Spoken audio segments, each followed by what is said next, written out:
এমন কিছু মানুষ আছে যে মানুষগুলোর দিল হইল জান্নাতীদের দিলের সাথে মিলিত, যে মানুষগুলোর সূরত হইল জান্নাতীদের মতো।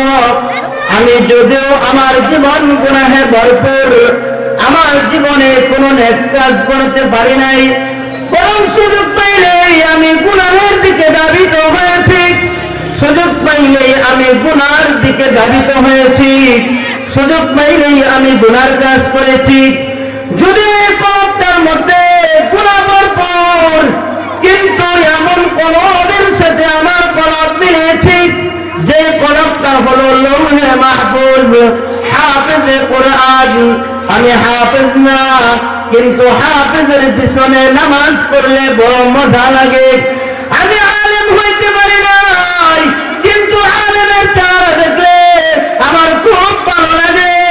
আমি বড় মাওলানা হইতে পারি নাই, পীর হইতে পারি নাই, বুজুর্গ হইতে পারি নাই, আমি কিন্তু বুজুর্গ আর পীর দেখলে আমার ভিতরে খুব ভালো লাগে।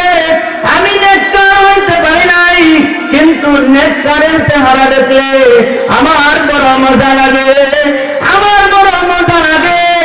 ওই নেককার সে জান্নাতি হওয়ার কারণে যেমন ভাবে কাবা ঘরের মাটির সাথে মাটি লাগার কারণে ওই মাটির দাম বেড়ে যায়, যেমন ভাবে যাকাতের ওই টাকার সাথে টাকা মিলিত হওয়ার কারণে ওই টাকার দাম বেড়ে যায়, ঠিক ওই রকম আমি যদিও আলেম হইতে পারি নাই, নেককার হইতে পারি নাই, কিন্তু আলেমের সাথে নেককারদের দিলের সাথে, নেককারদের দিলের সাথে আমার দিল মেলার কারণে হইতে পারে আল্লাহ তাআলা তাদের মতো জান্নাতি হিসাবে কবুল করবেন।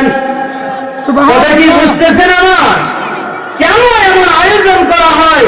আপনাকে আমাকে জান্নাতি বান্দাদের সাথে সোহবতে নিয়ে জান্নাতি বানানোর জন্য এমন আয়োজনটুকু করানো হয়।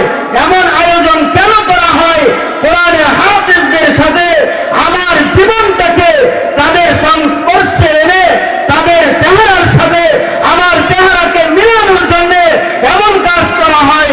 কেন এমনটা করা হয়? আলেমের সাথে কিছু সময় দেওয়ার জন্য, কিছু সময় লাগানোর জন্য, আর এর সোহবতে যেন আমি আমার জীবনকে সাজাইতে পারি, এই জন্য উলামায়ে কেরাম এই মজলিসগুলোর ব্যবস্থা করে থাকেন। ঠিক কবি বলেন, এই কথাটাই বলতেছেন, আপনি যদি সামান্য সময় বসেন তাদের লাভটা কি হবে?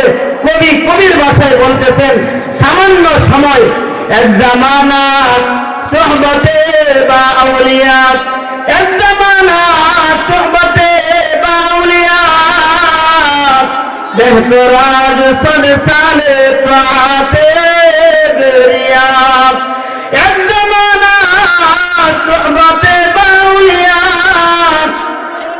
বেহতরাজ সদ সালে তাতে বেরিয়া। আপনি যদি সামান্য সময় আউলিয়া কেরামের সাথে, উলামায়ে কেরামের সাথে সময় কাটান, কবি কবির ভাষায় বলেন, যদিও সামান্য সময় আপনি আলেমদের সাথে সময় কাটাইলেন, আল্লাহ তাআলার কাছে শত শত বছর রিয়াইন ইবাদতের চাইতে বেশি দামি হয়ে যাবেন। শত শত বছর কোন রিয়া নাই, অহংকার নাই, নিরেট ইবাদত গুজার বান্দা হিসাবে আল্লাহ তাআলা কবুল করে নেবেন। প্রিয় হাজিরিন, সময় যেহেতু একটা উদাহরণ দিব, এই উদাহরণের মাধ্যমে আমাদের বুঝে আসবে নেককারদের সাথে ভালো সম্পর্ক রাখলে সময় দিলে কি লাভ হবে। হযরত জুনাইদ বাগদাদী রাহমাতুল্লাহি আলাইহি, আপনারা নাম শুনছেন হয়তো। হযরত জুনাইদ বাগদাদী জামানার বড় ওলি বুজুর্গ ছিলেন। হযরত জুনাইদ বাগদাদী, ওনার আমলে এক চোর চুরি করতে গেছে, চুরি করতে গিয়ে ধরা দিয়েছে। এরপর ইসলামী বিধান অনুযায়ী, রাষ্ট্রীয় আইন ছিল কোরআন হাদিস অনুযায়ী, আর কোরআনের বর্ণিত বিধান, চোর যদি ধরা খায় তাহলে তার হাত কেটে দিতে হবে। চোর ধরা গেছে, এবার হাত কেটে দিছে। চোর ধরা গেছে, এবার হাত কাটা গেছে। এখন এক হাত কাটা যাওয়ার পরে চোর সে আরেক হাত দিয়ে চুরি করে। কিছুদিন ঘরের লোকজন তাকে আটকে রেখেছে, এবার বাহিরে যাওয়ার সুযোগ পায় না। এখন সে কি করে, বাহিরে চুরি না করে এবার ঘরের ভিতরে চুরি করে। মানে এক ঘরের জিনিসগুলো অন্য ঘরে নিয়ে যায়, অন্য ঘরের জিনিসগুলো আবার এই ঘরে নিয়ে আসে। এটা হলো চোরের স্বভাব। স্বভাব যদি পরিবর্তন হয়ে যায়, স্বভাব যদি কোনো মানুষের পাল্টে যায়, এই স্বভাব ঠিক করা বড় মুশকিল। মানুষের ভিতরের স্বভাব যদি পরিবর্তন হয়ে যায়, এই স্বভাবটা ঠিক করা বড় এক কঠিন ব্যাপার। কিছু কিছু মানুষ দেখবেন উপর যে লেভেলের অভাব নাই, পড়ছে পাঞ্জাবি, পড়ছে টুপি, পড়ছে জুব্বা, অভাব নাই, কিন্তু ওর ভিতরটা হলো বড় শয়তান। অথচ আল্লাহ তাআলা কি উপর দেখেন না ভিতর দেখেন? আল্লাহ তাআলা কি দেখেন, উপর দেখেন না ভিতর দেখেন?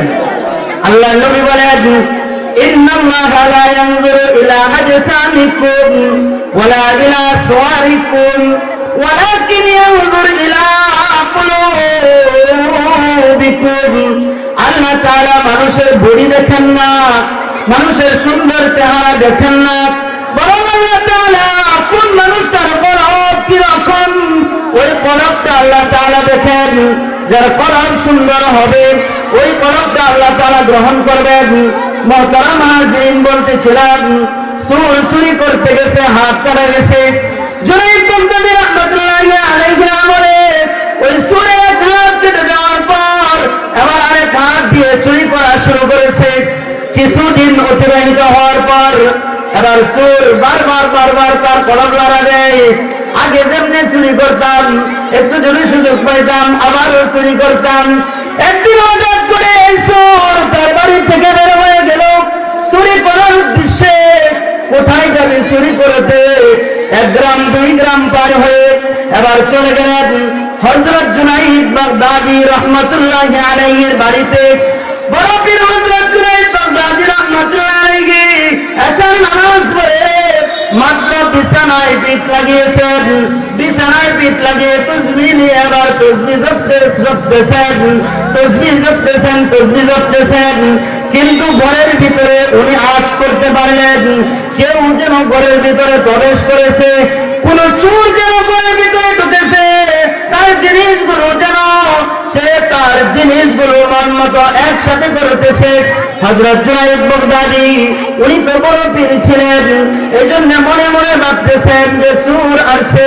হায় হায়, কেমন না জানি ওনারে মাসুম বাচ্চাদের গার্জিয়ান, মাসুম বাচ্চা ওনারদের পিতা অভাবের তাড়নায় আমার ঘরে ঢুকেছে। আল্লাহ, এই চোরের জন্য, ওই চোরের ঘরের লোকজনদের জন্য আমার ঘরের জিনিসগুলো হাদিয়া পেশ করে দিলাম। নিয়ে যাক, মন ভরে নিয়ে যাক, আমি কোনো বাধা দেব না। চোর গেছে চুরি করতে। আর জুনাইদ বাগদাদীর ধারণাটা কিরকম? ওই চোর কেন চুরি করতে ঢুকেছে? তার ঘরের লোকজন অনাহারের কারণে, খাবারের অভাবে ঘরের মধ্যে ঢুকেছে। হযরত জুনাইদ বাগদাদী যেমন কলব এমন ধারণা। মানুষের কলব যদি খারাপ হয়, অন্যের বেলায় ধারণাও খারাপ হয়। আমার কলব যদি ভালো হয়, অন্যের বেলায় আমার ধারণাটাও ভালো হবে। বলেন কথা ঠিক না বেঠিক? যদি কলব ভালো হয়, ধারণাও ভালো হবে। আপনারা ঘটনা শুনছেন, চোর রাত্রে বেলায় আরেকজনের ঘরের ভিতরে ঢুকছে গর্ত করে, শরীরে মাটি লাগছে তো এবার পুকুরের মধ্যে গেছে গোসল করতে। আরেক বুজুর্গ উনি তাহাজ্জুদ করবেন, এই জন্য পুকুরের ওপর বাসুদি আসছেন ওযু করার জন্য। এবার চোর মনে মনে ভাবতেছে, যাই হোক আমার মতো আরেক চোর পাইলাম, ওই পাশ দিয়ে শরীর ধরে। আর আমার ওই বুজুর্গ ভাবতেছেন, আমার মতো আরেকজন তাহাজ্জুদ গুজার পাইলাম, ওই লোক ওই পাশে দিয়ে ওযু করে। বুজুর্গের কলব হলো জান্নাতি কলব, এই জন্য ধারণাটা হলো জান্নাতি ধারণা। সূরের কলব হলো সূরের কলব, তার ধারণাটাও হলো সূরের মতো। প্রিয় হাজিরিন, যার কলবটা যেমন হবে তার ধারণাটাও ওই রকম হবে। আমার ধারণাটা যদি এরকম হয়ে থাকে, ওলামায়ে কেরাম মাদ্রাসার জন্য, মসজিদের জন্য টাকা উঠিয়ে নিজেরা বক্ষণ করে বুঝতে হবে ডাল মে কুছ কালা হে, তার ভিতরে এরকম চুরির স্বভাব আছে। এজন্য আলেমের ব্যাপারে এমন ধরনের কূপ মন্তব্য আর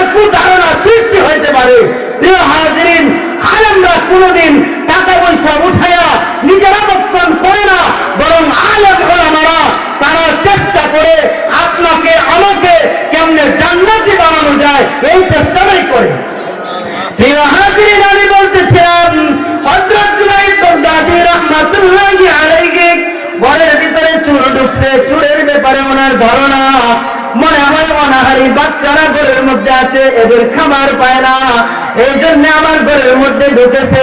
আল্লাহ আমি দান করে দিলাম, আমার ঘরের জিনিসগুলো চোরের জন্য উন্মুক্ত করে দিলাম। মাশাআল্লাহ, চোর এবার ঘর ফাঁক দিয়ে ইচ্ছা মতো চুরি করলো, বস্তা পড়লো জিনিস দিয়ে, এমন ভাবে বস্তা পড়লো, এই বস্তাটা এক হাত দিয়ে টান দিয়ে মাথায় উঠাবে এরকম শক্তি নাই, বস্তা ভারী হয়ে গিয়েছে। এই জন্য চোর এবার বস্তাটা টেনে হেসড়ে ঘরের বাইরে নিয়ে গেছে। এবার বারবার চোর চেষ্টা করে, মাথার উপরে ওইটা উঠাইতে পারে না। মোহতারাম হাজিরিন, এই দিক দিয়ে হযরত জুনাইদ বাগদাদী চিন্তা করতেছেন, আমি যদি ঘর থেকে বের হয়ে চোরের মাথায় বস্তা উঠানোর জন্য যাই, তাহলে চোর হয়তো আমাকে দেখে দৌড় দিবে, এই চোর মাল নিতে পারবে না। এর চাইতে বরং আমি ঘরের পিছনের দিক থেকে যাই। হযরত জুনাইদ বাগদাদী রাহমাতুল্লাহি আলাইহি ঘরের পিছনের দিকে গিয়ে চোরের সামনে হাজির হলেন। চোর বলে, এত রাত্রে কে আসছো? উনি বলেন, আমি একজন পথিক আসলাম। পথিক কেন? কোথায় যাও? তোমার কোনো সাহায্যের প্রয়োজন আছে কিনা? চোর বলে, হ্যাঁ, আমার একটু সাহায্যের প্রয়োজন হইতো, আমার বস্তাটা একটু মাথায় উঠাও। হযরত জুনাইদ বাগদাদী নরম সুরে জবাব দিয়েছেন, মানুষ তো হইল শক্তের বক্ষ নরমের জন, শক্তের বক্ষ নরমের জন। জুনাইদ বাগদাদীর নরম সুর শুনে চোর মাথার উপরে যখন জুনাইদ বাগদাদী বস্তাটা উঠাইতেছেন, এমন সময় চমক দিয়ে চোর বলে, হে বুড়ো, এই বস্তা আমার মাথায় উঠানোর জন্য বলি নাই, বরং বস্তা তোমার মাথায় উঠাও। হযরত জুনাইদ বাগদাদী নিরুপায় হয়ে গেলেন, চোরের কথায় এবার নিজের মাথায় উঠাইলেন। হযরত জুনাইদ বাগদাদী বলে, কোন দিকে যাব? ডান দিকে না বাম দিকে? বস্তা মাথায় রে। চোর বলে, ডাইনে যাও, আবার বামে যাও, সামনের দিকে যাও। চোরটা ছিল অত্যন্ত বেয়াদব মার্কা একটা চোর, বৃদ্ধ লোক, এরপরেও ছাড় দেয় নাই। মাঝে মধ্যে হযরত জুনাইদ বাগদাদীকে পিছনের দিক থেকে লাঠি মারে, আবার কখনো ঘুষি মারে, আবার কখনো থাবা মারে। তুমি তাড়াতাড়ি হাঁটতে পারো না, যদি ধরা খেয়ে যাই।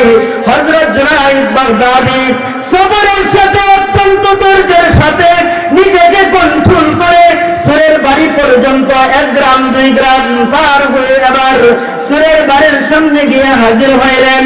হে চোর ভাই, এই তো বস্তা মাথায় নিয়ে হাজির হয়ে গেলাম। চোর বলে, এবার মাথা থেকে বস্তা নামাও। মাথা থেকে বস্তা নামাইলেন। এবার চোরের হাত জুনাইদ বাগদাদী ধরে ফেলেছেন। হে ভাই, আমি তোমাকে কষ্ট দিয়েছি, তোমার মন মতো এই বস্তা নিয়ে আমি চলতে পারি নাই, তাড়াতাড়ি হাঁটতে পারি নাই, এই জন্য মাফ চাই, আমাকে মাফ করে দাও। কত বড় বুজুর্গ, কেমন মন মানসিকতার মানুষ। আপনি আমার বেলায় এরকম যদি হইতো, তাহলে সুরের 12টা হইবে না, আপনি বাঁচতো না। হযরত জুনাইদ বাগদাদী কেমন মনের মানুষ ছিলেন, উনি আবার হাত ধরে চোরের হাত ধরে ক্ষমা চাইতেছেন। হে ভাই, মাফ চাই, কোনো বিনিময় লাগবে না, আমি কোনো পারিশ্রমিক চাই না, অন্যদিন যদি তোমার কোনো উপকার করতে পারি তাহলে ওই দিন আমি বিনিময় নেব। এই কথা বলে জুনাইদ বাগদাদী বাড়ির থেকে চলে গেলেন। চোর আবার রাত্রিবেলায় ঘুমিয়েছে, সকালবেলায় সারা রাত ঘুমানোর পরে এবার তার মাথা আক্রোশ হয়েছে। চোর সকালবেলায় চিন্তা করতেছে, কার মাথায় জানি বস্তা উঠে দিলাম, আবার কোন গোয়েন্দা সংস্থার লোক কিনা। যদি গোয়েন্দা হয় তাহলে আমার আরেক হাত কাটবে, এর মধ্যে কোনো সন্দেহ নাই। সারাদিন খুব চিন্তিত চোর, হায় হায়, রাত্রের গভীরে চেহারাটাও ভালো করে দেখলাম না, কার মাথায় জানি উঠাইয়া দিলাম। আমার বিরুদ্ধে যদি থানায় কমপ্লেন করে তাহলে থানার থেকে লোক আসবে। আরে ভাই, চোরের মন তো পুলিশ নিজেই নিজের আসামি বানাইয়া বানাইছে।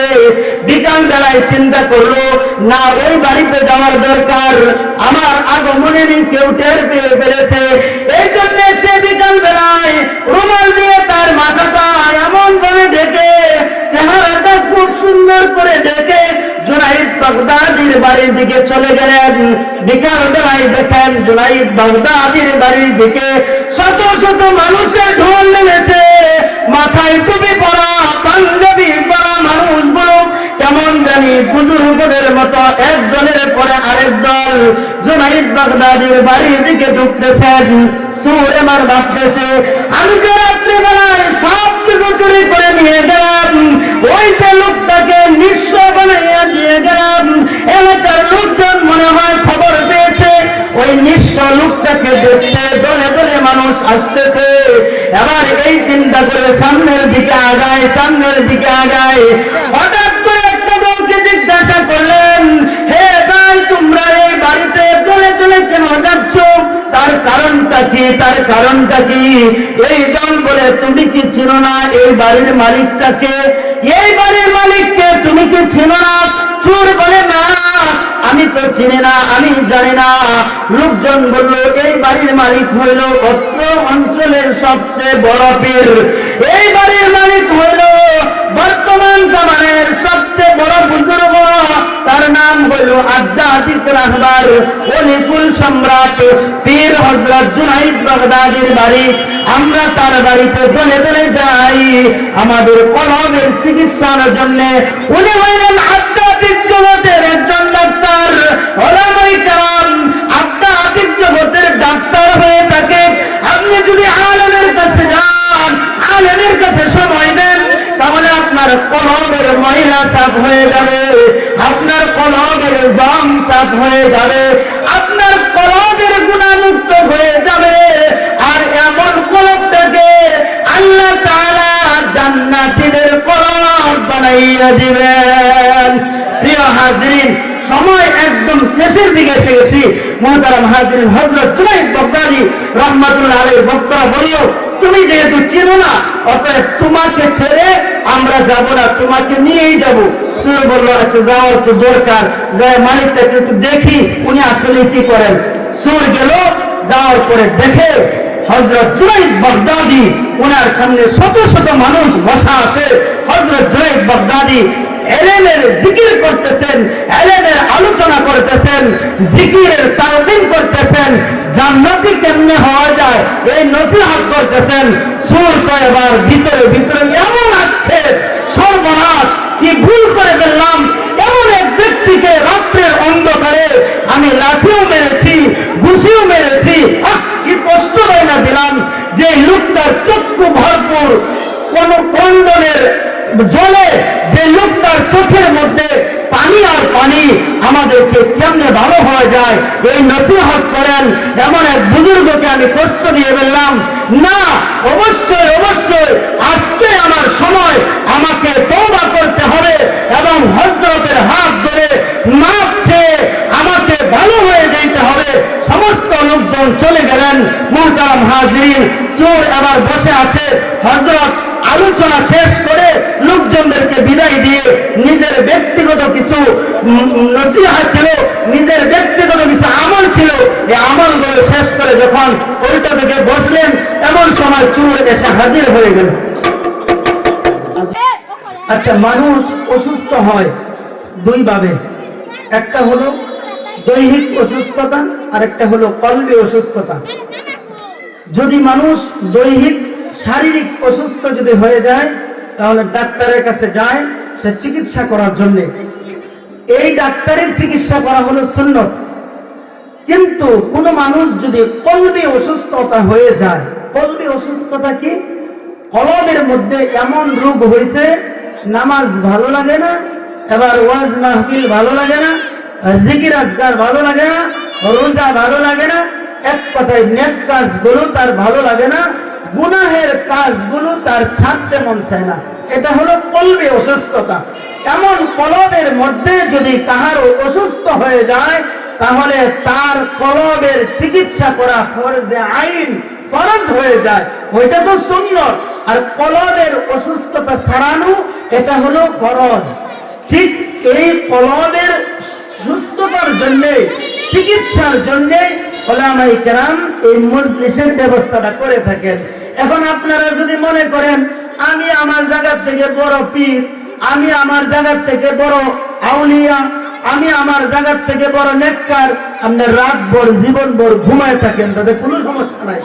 কিন্তু যদি মনে করেন এখন যদি আজরাইল এসে আমাকে নিয়ে যায়, হাসরের ময়দানে আসামিদের কাঠগড়ায় দাঁড়াইতে হবে, তাহলে এমন মুমিন মুসলমান ঘরে বসে থাকতে পারে না, বরং আলেমদের সোহবতে জরুরি ভিত্তিতে দৌড়ে চলে আসবে। আল্লাহ বলেন, ইয়া আইয়ুহাল্লাযীনা আমানুত্তাকুল্লাহ আল্লাহু আকবার ওয়া কুনু মা'আস সাদিকিন। আল্লাহ তাআলা বলেন, যদি কলবি রোগে আক্রান্ত হয়ে যাও, সাদিকিনদের অন্তর্ভুক্ত হয়ে যাও। সাদিকিনদের অন্তর্ভুক্ত হইলে লাভটা কি হবে? কবির ভাষায় বলেন, সোহবতে সালেহ তোরা সালেহ কুনাদ, সোহবতে সালেহ তোরা সালেহ কুনাদ, সোহবতে সালেহ তোরা সালেহ কুনাদ। আপনি যদি নেককারদের সান্নিধ্যে যান, আল্লাহ তাআলা আপনাকে নেককার বানাইয়া নেবেন। আর যদি বদকারদের সান্নিধ্যে যান, আপনিও বদকার হয়ে যাবেন। যদি গাঁজাখোর মদখোরদের সাথে যান, খুব বেশি দিন দেরি লাগবে না, আপনিও গাঁজাখোর মদখোর হয়ে যাবেন। এই জন্য মোহতারাম হাজরিন, মুসলমানদের ঘরে জন্ম নিয়ে নাস্তিক মুরতাদদের তাদের সাথে চলার কারণে আজকে মুসলমানদের সন্তান নাস্তিক মুরতাদ হয়ে যায়। আজকে মুসলমানদের ঘরে জন্ম নেওয়ার কারণে আজকে দেখবেন আলেম বিদ্বেষী কথা কয়, আজকে ওয়াজ মাহফিলের বিরুদ্ধে কথা কয়, তাবলীগ জামাতের বিরুদ্ধে কথা কয়, এমনকি ইমামকে তালাক দেয়। ইমাম হক কথা বলার কারণে আজকে সমাজের কিছু মুসল্লি আছে, ইমাম দেখলে গায়ের মধ্যে চুলকানি উঠে। কেন উঠে? তার মধ্যে নাস্তিকদের বাতাস লেগেছে, তার মধ্যে ওই যে বদকারদের বাতাস লেগেছে। এই জন্য আজকে আলেম দেখলে তার ভালো লাগে না। প্রিয় হাজিরিন, এই জন্য আলেমদের সোহবত নিতে হবে। আমি শেষ বিধি টানতেছি। হযরত জুনাইদ বাগদাদীর সামনে চোর এবার হাজির হলো।